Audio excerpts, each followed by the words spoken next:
Misy fotodrafitrasana orina tsy ara-dalàna ao amin'ny tanànany Betroka ao raha ny fanazavana ny hoetiny solombavam-bahoaka voavidy tany an-toerana Andriamatoa Randrenasolo Jean Nicolas. Ankoatr'izay nitondrany fanazavana ihany koa ny momba ireo tranga ao anivona ministera roa izay nametrahany fitoriana eny anivon'ny Bianco eny sy eny anivon'ireo antanan-tohatra samihafa mety hanome endrika ratsy ny fiasan'ny filoham-pirenena zany raha ny fanazavany. Ndao hoe notsika ty fanahy dia tian'ity.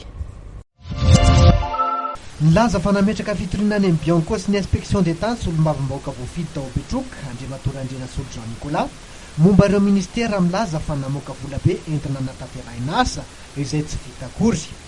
Manaratsy ny sarin'ny filoham-pirenena izay manana finiavana tokoa ny tranga toy izany hoy ity solombavam-bahoaka ity. Fa hoana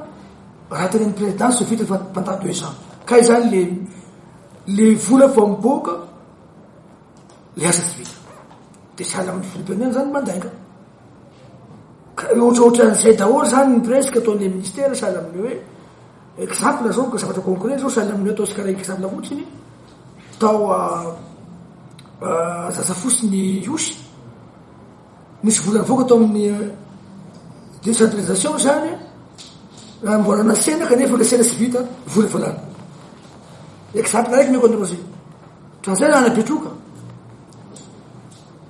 mampalahelo le zavatra sahala am'izany ka raha zay zany moa tokony agnatana antsoavo resaka Bianco na amin'ny inspecteur d'État hoe izy ny tokony andraikitra mikasika an'izay mahamaramasoana zavatra zay hoe fa ahoana le volam-bahoaka lanina fotsiny avoaka fotsiny kanefa le zavatra tsy vita. Namaky mantsilana ny tsy fanajan-dalàna ataona orim-boafidy raha eo Betroka ihany koa ry solombavam-bahoaka Randrenasolo Jean Nicolas dia ny fananganana foto-drafitrasa tsy ara-dalàna ao an-toerana. Ny sekam eto ny arabe dia eto izy manao trano dia van'le cité-mpanjakana tsy mangony zany agnaty sena ve dia hanaovana foto-drafitrasa maventy be hoe tranon'olona individuely tranon'olona individuely agnaty senany Betroka anao manao fotany daholo nareo amin'izao misy plaque zay plaque mandeha amin'ny raha nenta Fort Dauphin nareo dia vomitry ampovoan'ny Betroka nareo dia misy plaque zay hoe Fort Dauphin zao Vombe zao dia saky ny be tanàna Betroka namaritra an'le tokotany anaovana trano madura an'olotokana